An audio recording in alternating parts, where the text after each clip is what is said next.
ये तो O levels में से ही है। रिएक्शन टू एंडोथर्मिक है, तो रिएक्टेंट्स की एनर्जी जो है वो कम होगी, प्रोडक्ट्स की एनर्जी ज्यादा होगी, तो एनर्जी प्रोफाइल डायग्राम पूरी कर लो। ओ, टेढ़ा बन गया बस। प्रोडक्ट्स क्या है आपके, फिर टेढ़ा बन गया है। ओके। इस रिएक्शन टू के जो प्रोडक्ट्स हैं that is NaCl plus H2O plus CO2। Enthalpy change level करना है और एक्टिवेशन एनर्जी लेवल करनी है, तो इसी के 2 मार्क्स हैं बेसिकली। एक्टिवेशन एनर्जी होती है रिएक्टेंट से लेके हाईएस्ट पॉइंट तक की एनर्जी EA, और एंथैल्पी चेंज होता है रिएक्टेंट और प्रोडक्ट के दरमियान का जो एनर्जी चेंज होता है। ये एंडोथर्मिक है तो it will be pointed upwards.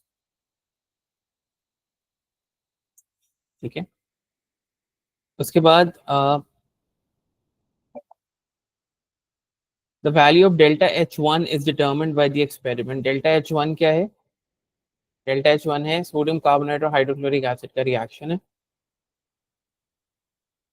क्या किया उसने?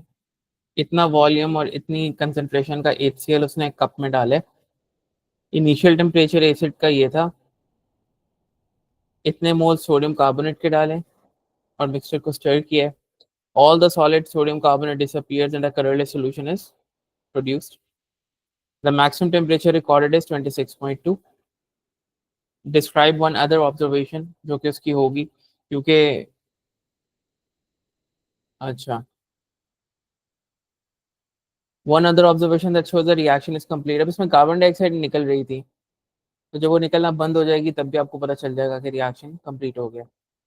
एक तो आपको टेम्परेचर से पता चल जाएगा कि वो फर्दर इंक्रीज नहीं हो रहा होगा, और दूसरी ये ऑब्जर्वेशन आपकी नो मोर एफरवेसेंस, बेसिकली नो मोर एफरवेसेंस या नो मोर फिजिंग। अब उसने आपको डेल्टा H1 की वैल्यू कैलकुलेट करने के लिए बोला है। ठीक है, और हीट कैपेसिटी को उसने कहा है कि वही रखनी है आपने जो वाटर की है, यानी कि ये वो वाला फॉर्मूले लगे, Q is equal to MC delta T वाला जो फॉर्मूला है ना, ये वो वाला लगना है यहाँ पर। तो कैलकुलेट करते हैं। Q is equal to MC delta T। Eventually हमारा फॉर्मूला है enthalpy change is equal to Q over N। ठीक है, पहले Q निकाल लेते हैं। तो Q आपकी हीट है, क्योंकि यहाँ पर आपको मास नहीं दिया हुआ, यहाँ पे आपको वॉल्यूम दिया हुआ है विच इज 50, राइट। तो ये 50 आ गया। स्पेसिफिक हीट जो होती है वाटर की वो 4.18 होती है, और डेल्टा टी जो है वो हमारे पास क्या है, 26.2 माइनस 19.6, 26.2 माइनस 19.6। ठीक है, तो ये हमारे पास आ जाती है इसकी वैल्यू। इसकी वैल्यू हमारे पास आ रही है, कैलकुलेट करना था मुझे। 50 इंटू 4.18 मल्टीप्लाई बाई 6.6, 137.4, 1379.4। ठीक है, ये जूल्स के अंदर है। इसको किलो जूल्स में आपको कन्वर्ट करना पड़ेगा, क्योंकि आपका एंथैल्पी चेंज हमेशा किलो जूल्स में होता है। तो किलो जूल्स में कैसे कन्वर्ट करोगे? जूल्स को किलो जूल्स में लेके जाना है, तो आप इसको 1000 से डिवाइड करोगे, तो ये कितना आ जाएगा? 1.379, बेसिकली 1.38 बनता है। ये क्यू आ गया।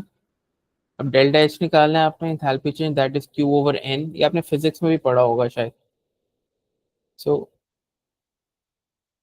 1.38 ओवर 0.04,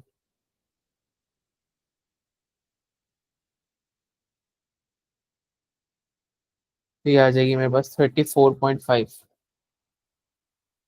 इंथैल्पी चेंज। और ये नेगेटिव में आएगा क्योंकि ये एक्सोथर्मिक रिएक्शन है, टेम्परेचर बढ़ रहा था ड्यूरिंग द रिएक्शन, तो यहाँ पे नेगेटिव साइन आएगा। अगर टेम्परेचर कम हो रहा होता तो यहाँ पे पॉजिटिव साइन आता, क्योंकि रिएक्शन आपका एंडोथर्मिक था, तो पॉजिटिव आता। तो याद आएगा 34.5 किलो जूल्स पर मोल। ठीक है, मोल्स किसके आए हैं? 0.04 कहाँ से आया? ये 0.04 यहाँ से आया, जो आपने सोडियम कार्बोनेट डाला था। ये जो हीट हम निकालते हैं, ठीक है, ये विद रिस्पेक्ट टू वाटर निकालते हैं। उसके बाद ये जो मोल्स आते हैं, ये वो होते हैं कि आपने उसके अंदर रिएक्टेंट कौन सा डाला है बेसिकली। तो रिएक्टेंट में जो आपने डाला है दैट इज सोडियम कार्बोनेट। अच्छा, कहाँ है सब? हाँ भाई, Fatima, Ahmad, Raina, is it clear ये वाला क्वेश्चन? ओके। मुगीरा तुझे थोड़ा कम कम समझ आएगा यार अभी। अच्छा, अब जरा ना हेस्लो पे चलते हैं, कुछ क्वेश्चन मैं तुम लोगों से करवाना चाह रहा हूँ पहले। चलो यही मैं तुम लोगों के साथ ही कर लेता हूँ ये वाला रिएक्शन। चलो एक question, define enthalpy change of formation.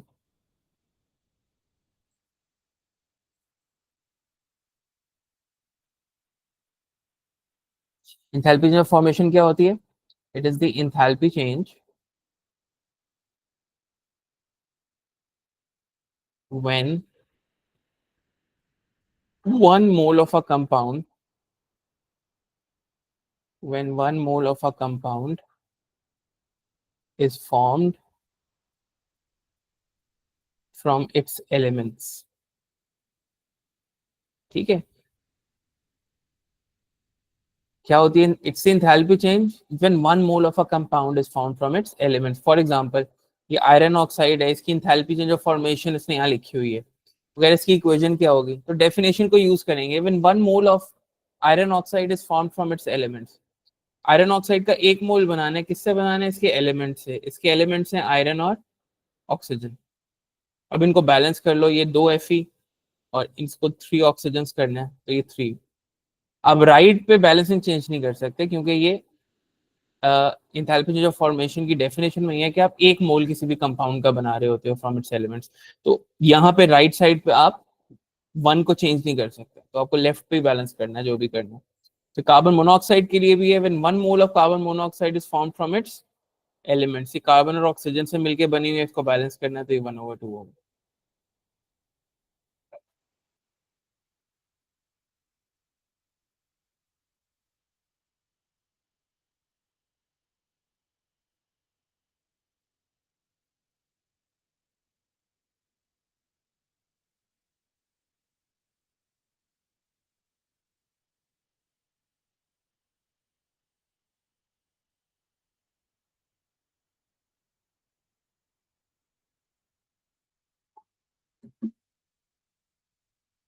अच्छा,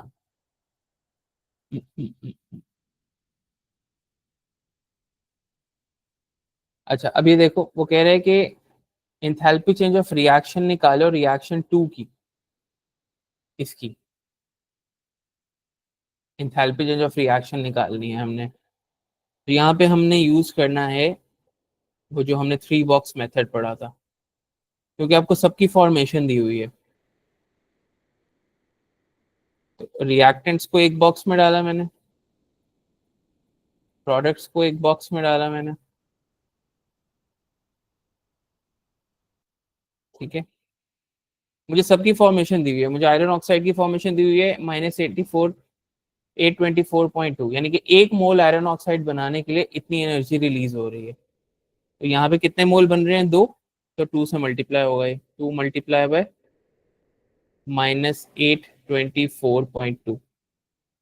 उसके बाद कार्बन मोनोऑक्साइड बनाने के लिए कितनी एनर्जी रिलीज हो रही है? -393.5।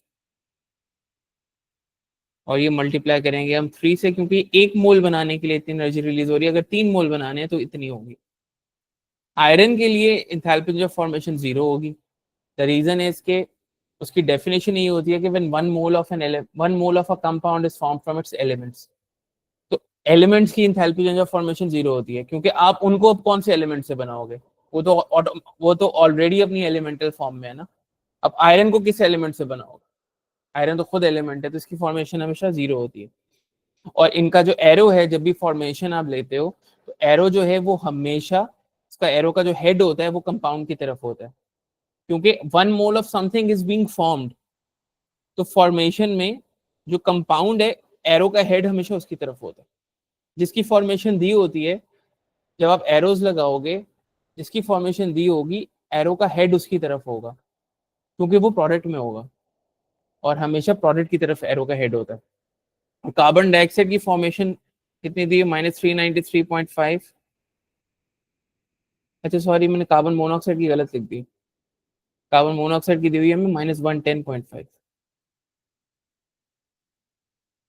-110.5, -1 1 10 1 0.5, और कार्बन डाइऑक्साइड की दी हुई है -393.5।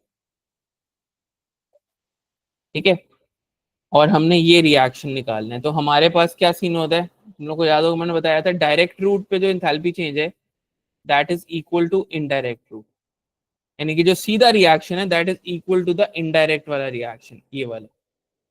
ठीक है, अब डायरेक्ट रूट इज एक्स आ गया, अब इनडायरेक्ट रूट का क्या करना पड़ेगा आपको, देखो इनडायरेक्ट रूट में ये डायरेक्शन है एरो की, राइट, यानी कि रिएक्टेंट से एरो निकल रहा है और प्रोडक्ट की तरफ जा रहा है, तो प्रोडक्ट के एरो तो सही पॉइंटेड है, वो प्रोडक्ट की तरफ ही जा रहे हैं, लेकिन रिएक्टेंट के एरोज उल्टे हैं, तो आपको इनके एरोज फ्लिप करने पड़ेंगे।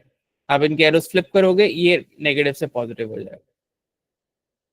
ठीक है, अब आपका क्या है, अब आप सिंपली इन सबको ऐड कर लोगे, 2 × 824.2 प्लस 110.5 × 3 प्लस 0 प्लस ये माइनस में वो -393.5, इसको सॉल्व करोगे तो आपका आंसर आ जाएगा which is sorry -24.8 kilo joules per mole. ये मैं करवाऊंगा अभी और भी सारे, ये क्लियर हुए, समझ आया ये लास्ट क्लास में करवाया था मैंने तुम लोगों को। फातिमा, ओके, आगे चलते हैं। Write an equation to show the reaction for the standard enthalpy change of formation of water. Include state symbol. Reaction लिखना है, basically 1 mole of water is being formed from its elements H2 plus O2। ठीक है, अब इसका वो क्या कह रहा है, साथ में क्या करो, इसके स्टेट सिंबल्स भी लिखने हैं आपने। तो हमें पता है हाइड्रोजन ऑक्सीजन दोनों गैसेज होती हैं, वाटर में वाटर जो होता है वो लिक्विड होता है। वाटर के पीछे वाला कॉफिशिएंट चेंज नहीं करना है, रिमेंबर, हमेशा याद रखनी है बात। अच्छा अब ये देखो, आपने ये निकालना है, आपको सबकी फॉर्मेशन दी हुई है, जरा अटेम्प्ट तो करो, तुम लोग खुद करने की कोशिश करो। इस तरह मैंने पहला ऊपर वाला किया है ना, उसी तरह से सेम उसी तरह से ये भी होगा। आपको सबकी फॉर्मेशन दी हुई है, ठीक है, आपने ये निकालने हैं इंथैल्पी चेंज, निकालना है आपने रिएक्शन 2 का, यानी कि इसका इंथैल्पी चेंज निकालना है। Attempt this question please, giving you 5 to 6 minutes।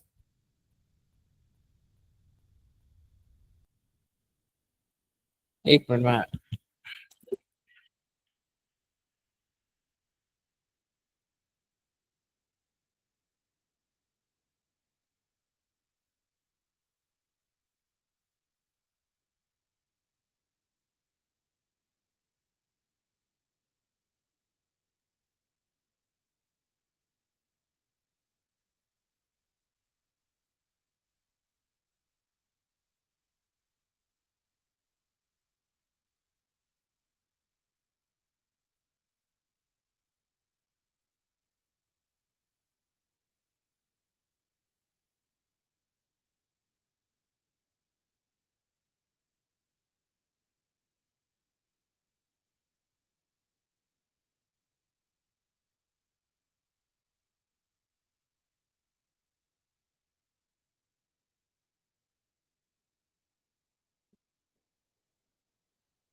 हाँ भाई, कामयाबी हुई किसी को। क्या निकले? 34.5। कर लो मुगीरा, तुम्हारी मर्जी। 1.37, 230 आ रहा है। ओके, चलो करते हैं मिलकर। अच्छा, तो यही इक्वेशन है हमारे पास। इन्हीं यहीं पे मैं डब्बे बना लेता हूँ। ठीक है, मुझे B2O3 की फॉर्मेशन दी हुई है, दैट इज -1264। मुझे NH3 की दी हुई है, दैट इज -46 और मल्टीप्लाई बाय 2। ठीक है, BN की दी हुई है मुझे। अगर मैं इसका थोड़ा सा एरो बेहतर कर दूं तो तुम लोगों को कंफ्यूजन नहीं होगी, 1 मिनट। अमोनिया की दी हुई है फॉर्मेशन हमें -46, 2 × -46। और जो BN है, बोरॉन नाइट्राइड, उसकी आपको दी हुई है -134। तो 2 × -134। और 3 वाटर मॉलिक्यूल्स की फॉर्मेशन, वाटर की फॉर्मेशन -286 है, and you multiply that bye 3। तो आपको यहाँ पे एरोस फ्लिप करने पड़ेंगे। रिएक्टेंट साइड की एरोस फ्लिप करने पड़ते हैं फॉर्मेशंस में, हमेशा यही होता है। तो ये आप फ्लिप करोगे एरोस को, direct route is equal to indirect route, ये प्लस में हो जाएगा, ये भी प्लस में हो जाएगा। तो हमारा जो सिनेरियो बनेगा वो ये बनेगा कि 1264। कि मैं नीचे सॉल्व कर दूं तो बेहतर रहते हैं। हाँ, direct route is equal to indirect route, that is x is equal to 1264 plus 2 × 46 plus 2 × -134 plus 3 × -286। इसको सॉल्व करें तो आंसर क्या आता है हमारे पास? 1264 प्लस -268, 134, 268 -3 × 286, 230 आंसर आ रहा है।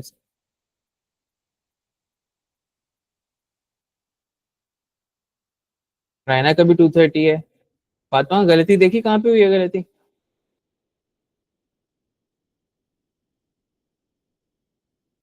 कहाँ पे हुई मिस्टेक?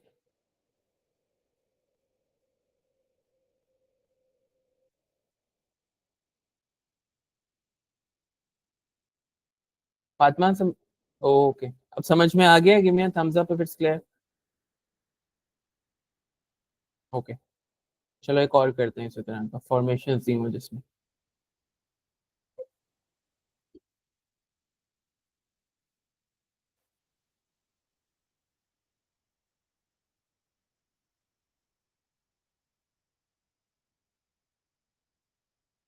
चलो अब ये वाला करते हैं। करो तुम लोग, और मुझे वैल्यूज बताओ।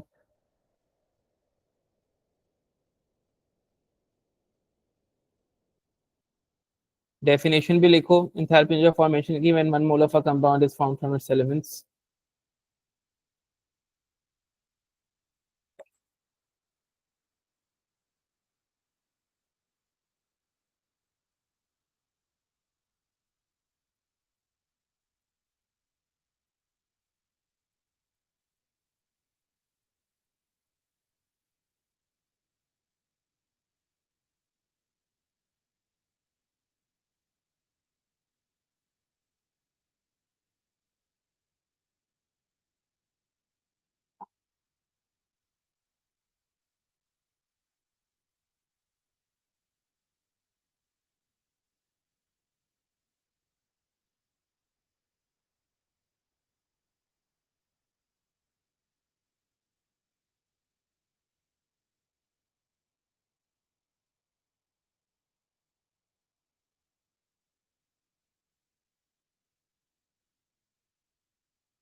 27 को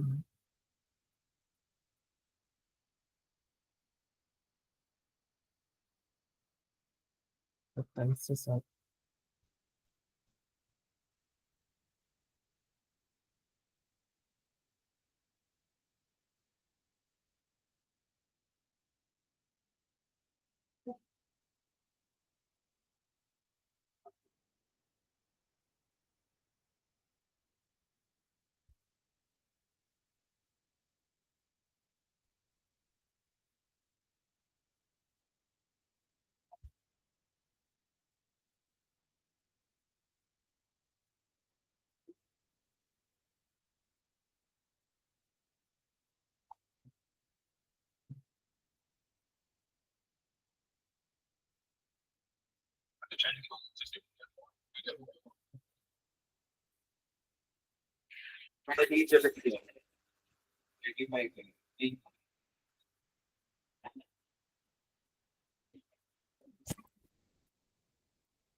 गलत किया था, मैंने भी देखा वो 86।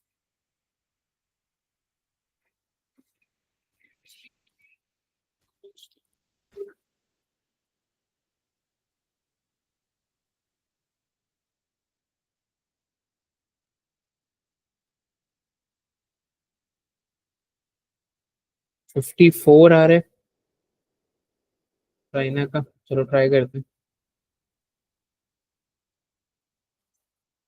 अच्छा, तो इक्वेशन है हमारे पास 4H3PO3 3H3PO4 plus PH3।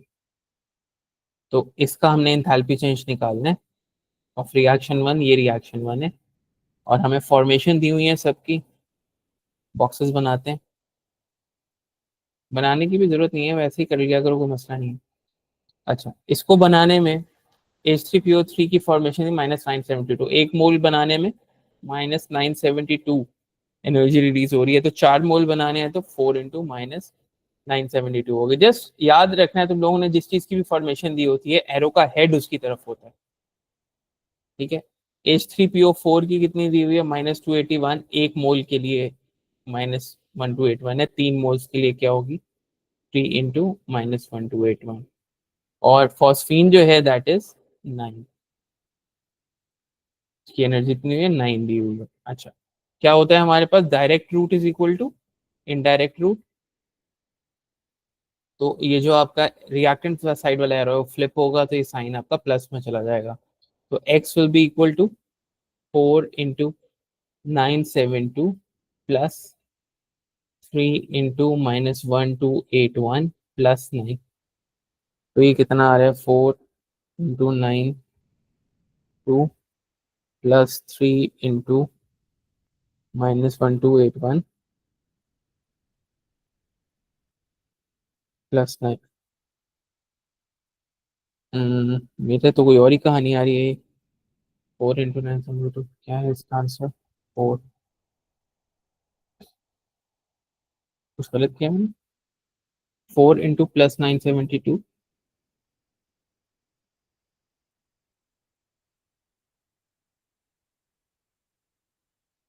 Plus 3 × -1281।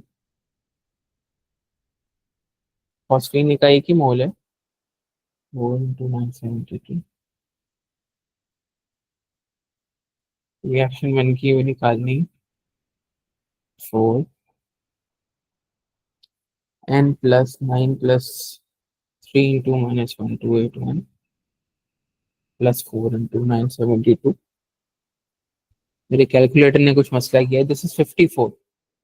कितना आएगा 54 + 54। आ गया सबका? अहमद का आ गया, फातिमा, चलो बस ठीक है, तुम लोग का आ गया है ना। अच्छा चलो, ये हो गया है, तो अब फॉर्मेशन वाले तुम लोग कर सकते हो। अच्छा, अब ये कहानी क्या है? पांचवा सवाल है।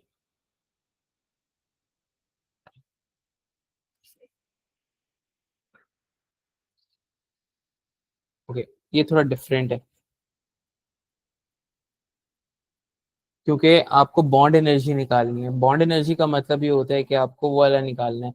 एंथैल्पी चेंज आपने कैसे निकालना है? एंथैल्पी चेंज आपको दिया भी हुआ है ना, बल्कि एक सेकेंड, POCl3 के लिए आपको एंथैल्पी चेंज दिया हुआ है। नहीं, फॉर्मेशन दी हुई है आपको, ओके। हम्म। इसकी बॉन्ड एनर्जी निकालने के लिए मुझे इसका एंथैल्पी चेंज चाहिए। तो ठीक है। हम्म,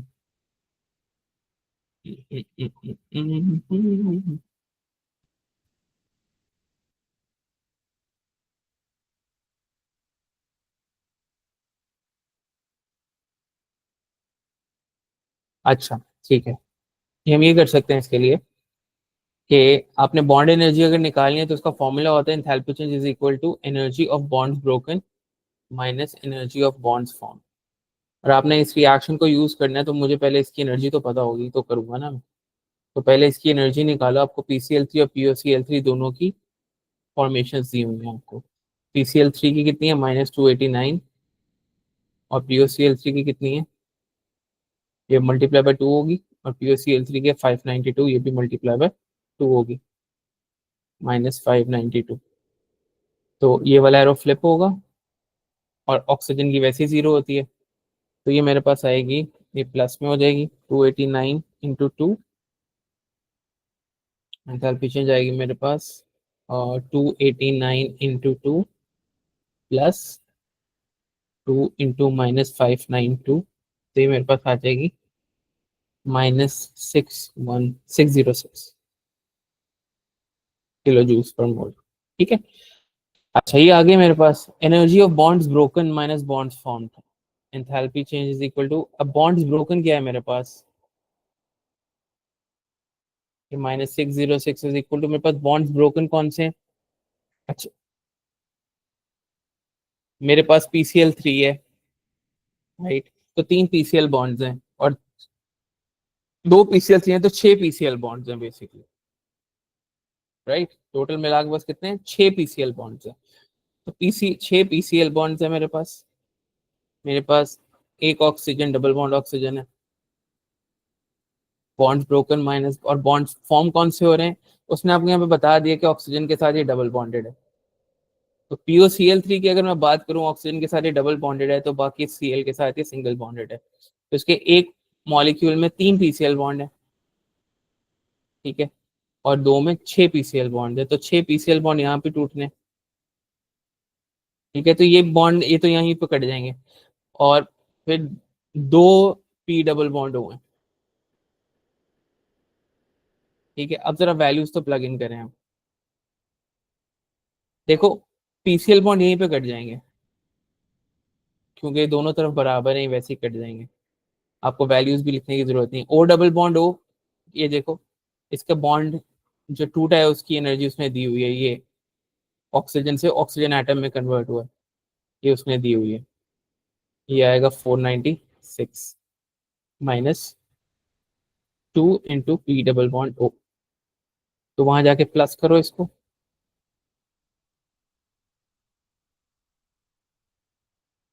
ये वहां ले जाओ, 2 P डबल बॉन्ड O, ये वहां ले जाओ, ये हो जाएगा 496 + 606। And P double bond O की आपके पास वैल्यू आएगी, इसको ऐड करके 2 से डिवाइड करोगे। थोड़ा सा साफ कर लें इसको। P डबल बॉन्ड O की वैल्यू आएगी मेरे पास 501। ये समझ में आए बच्चा पार्टी? क्लियर है? ओके, आगे चलते हैं। ये कर लोगे तुम लोग। ये वही बॉन्ड एनर्जीज दी हुई है, bonds broken minus bonds form. Enthalpy change of neutralisation है, उसकी डेफिनेशन लिखनी है। ये डेफिनेशन सारी याद कर लो, ये फ्री के मार्क्स होते हैं और ये वाले मार्क्स हमने बिल्कुल नहीं छोड़ने होते। बच्चे यहाँ पे भी मार्क्स लूज कर जाते हैं, ये बहुत फ्री के मार्क्स नहीं हमेशा देते हैं। And 1 mole of water is formed from an acid and an alkali.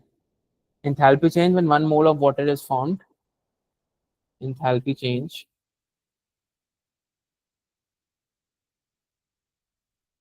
when 1 mole of water is formed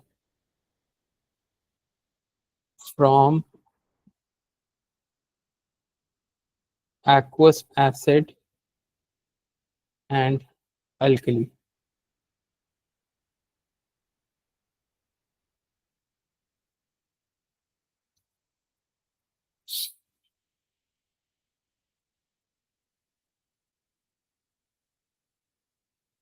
ये मोल्स में से आया हुआ क्वेश्चन।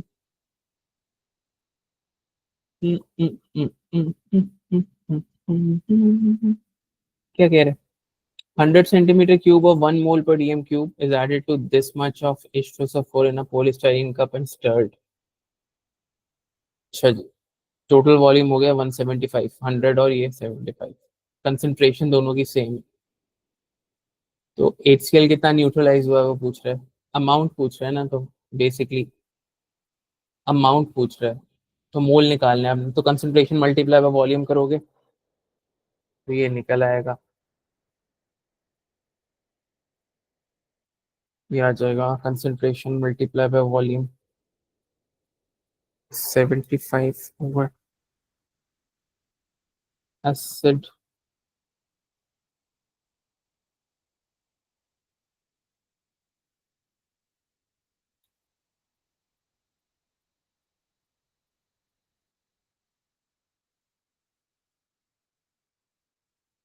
सोच रहा हूँ मैं भी कर रहा हूँ। अभी तुम लोग आई थिंक वो फॉर्मेशन से, अभी मैं तुम लोगों को पहले कंबस्शन की तरफ लेकर आऊँ, उसके बाद फिर आगे देखते हैं। अच्छा ये भी फॉर्मेशंस गिवन है, ये हो गया वो फॉर्मेशंस गिवन होती हैं और रिएक्शन निकालना है, ये तुम लोगों ने कर लिया। I am not looking for something के अब आप कंबस्शन का कुछ करें। और बॉन्ड एनर्जी सारी वही है जो हमने ओ लेवल्स में की थी। ये देखो बॉन्ड एनर्जी दी हुई है आपको। अच्छा ये है फॉर्मेशन निकालनी है, फिर रिएक्शन की दी हुई है, वही कहानी है। फिर ये कंबस्शन क्यों नहीं आ रही है? फॉर्मेशंस गिवन है, ये भी फॉर्मेशंस गिवन है।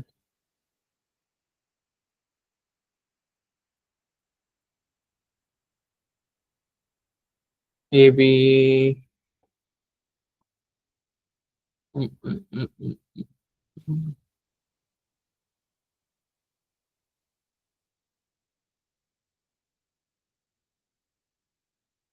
ये भी फॉर्मेशंस गिवन है।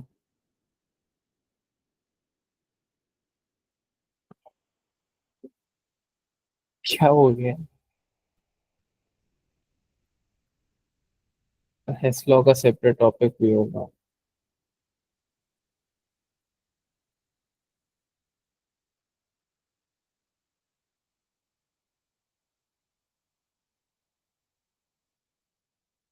फॉर्मेशन गिवन है, ये लो जी, ये कंबस्शन गिवन है तो इसमें रिएक्शन नहीं दिया हुआ। हद हो गई वैसे। यहाँ भी कंबस्शन गिवन है, चलो ये करते हैं। अच्छा भाई ये कंबस्शन गिवन है, कार्बन मोनोऑक्साइड की, अब आपको इसका रिएक्ट निकालने के लिए कह रहे हैं। तो फिर बॉक्सेस, बॉक्सेस जो है ना वो बनाने जरूरी नहीं है, तुम लोग ऐसी एरो लगा के अपनी अंडरस्टैंडिंग के लिए कर सकते हो। अब कार्बन मोनोऑक्साइड जब 1 मोल कंबस्ट हो रहा है तो -283 एनर्जी निकल रही है। अब कार्बन मोनोऑक्साइड जो है वो जो कंबस्ट होगा वो रिएक्टेंट साइड पे होगा, तो हमेशा एरो इससे दूर जाएगा, जाएगा -283। तो जब कंबस्शन की वैल्यूज दी होती हैं तो एरो हमेशा दूर जाता है। हाइड्रोजन -286, 2 मोल्स के लिए होगी 2 × -286, और मैथनॉल का दिया हुआ है -726। अब फिर वो ये direct route is equal to indirect route. अब यहाँ पर जो है वो आपका जो प्रोडक्ट का एरो है वो गलत आ रहा है, रिएक्टेंट साइड से एरो निकले हैं लेकिन प्रोडक्ट साइड पे जा नहीं रहा, तो ये वैल्यू आपकी प्लस में जाएगी। तो आपका जो एक्स होगा that will be equal to -283 plus 2 × -286 plus 726। तो ये वैल्यू आएगी मेरे पास प्लस 2 × -286 प्लस 726 -129। ठीक है।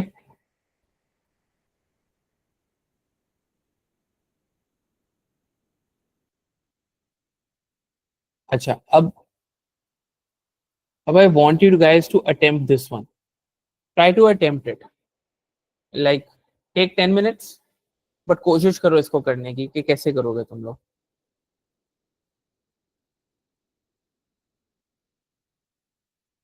हो सकता है आपको इक्वेशन खुद लिखनी भी पड़े, जस्ट ये तुम लोगों के लिए हिंट है।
Sir, हम्म।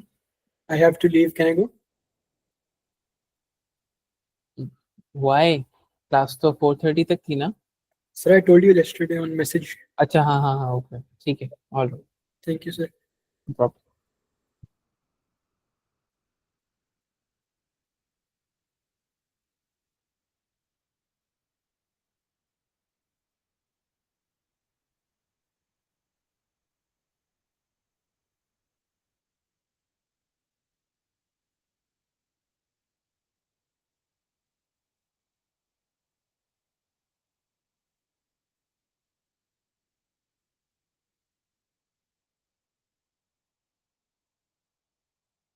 55 तक टाइम है तुम लोगों के पास, अदरवाइज फिर मैं करवाता हूँ।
हुआ किसी से?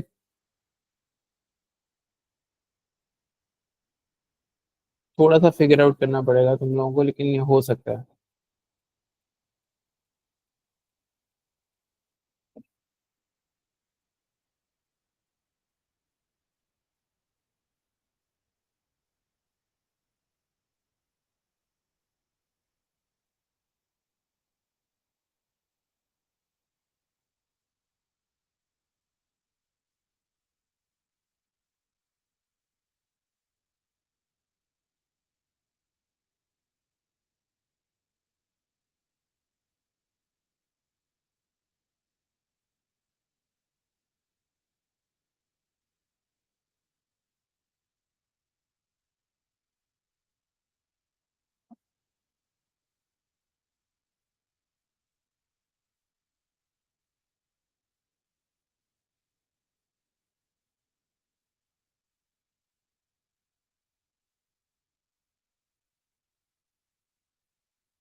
हुआ किसी से?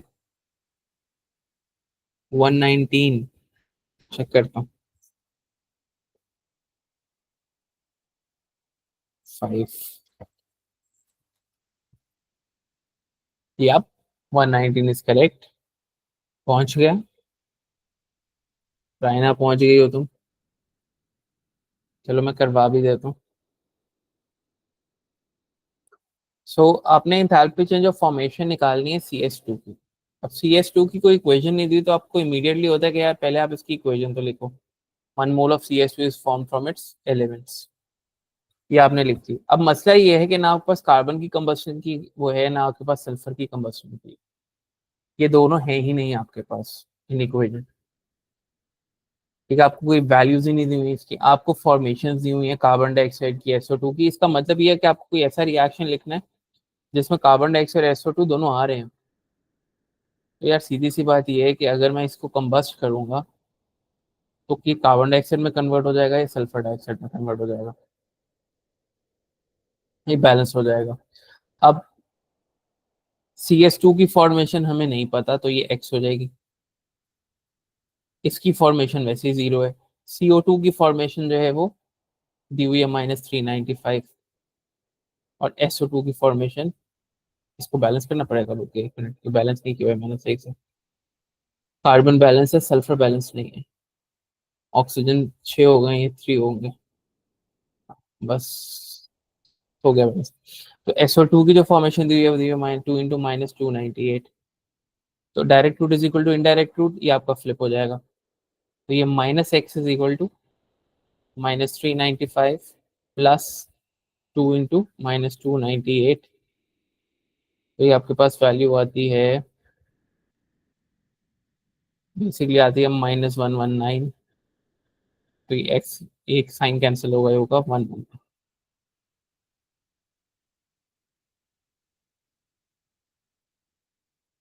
ठीक है।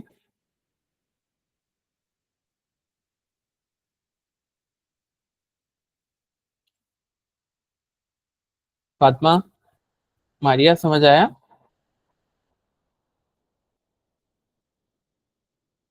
अच्छा, अब तुम लोगों ने ये काम करना है। with the arrows we just subtract parts from the reaction, you can do that, but वो हर दफा ना वर्क नहीं करता। इस वजह से मैंने वो मेथड ही नहीं बताया तुम लोगों को, पता है, कि प्रोडक्ट्स में से रिएक्टेंट्स को माइनस कर दो। तो कुछ क्वेश्चंस के अंदर ना वो वर्क नहीं करता, इसलिए I didn't tell you guys that. बस अपने ध्यान में रखो, जब फॉर्मेशन दी, देखो लॉजिकल है ना, बात लॉजिकल है। फॉर्मेशन में एरो उससे दूर जाएगा जिसकी भी फॉर्मेशन होगी, और कंबशन में, सॉरी उल्टा बोल दिया, फॉर्मेशन में जब भी आप किसी चीज की फॉर्मेशन लोगे, उसका मतलब है वो 1 मोल उसका बन रहा है तो एरो उसकी तरफ आएगा। वो फॉर्म हो रहा है ना, फॉर्मेशन का मतलब फॉर्म हो रहा है, फॉर्म हो रहा है तो एरो उस चीज की तरफ आएगा। कंबस्ट का मतलब है यूज हो रहा है, तो एरो उससे दूर चला जाएगा। तो बस ये ध्यान में रखना है। मुझे लग रहा था कि ज्यादा टाइम लगेगा, लेकिन क्योंकि आवाम कम थी शायद जल्दी हो गया। तो ये क्वेश्चन तुम लोग अटेम्प्ट करो। अ, अगर आज कर सकते हो तो बेस्ट है। 1.5-2 घंटे लगाओ, तुम लोगों का ये टॉपिक सेट हो जाएगा बिल्कुल। उसके बाद हमारा इक्विलिब्रिया रह गया, तो हमारी फिजिकल केमिस्ट्री खत्म हो जाएगी। फिजिकल केमिस्ट्री खत्म होने का मतलब ये है, ये you guys will be done with that around 35% of the syllabus. इस मंथ में हमारी फिजिकल केमिस्ट्री खत्म हो जाएगी और जो एक वीक उसके बाद है उसमें मेरी पूरी कोशिश है कि मैं इनऑर्गेनिक के 2 मेजर चैप्टर्स करवा दूं, फिर तुम लोगों के मोस्टली ऑर्गेनिक रह जाएगी और एनालिटिकल के कुछ टॉपिक्स हैं वो रह जाएंगे. So we are on route इंशाल्लाह. जो हमारा प्लान है विच इज ये अगस्त चल रहा है अभी, सितंबर एंड अक्टूबर एंड तक will be done with the syllabus. Okay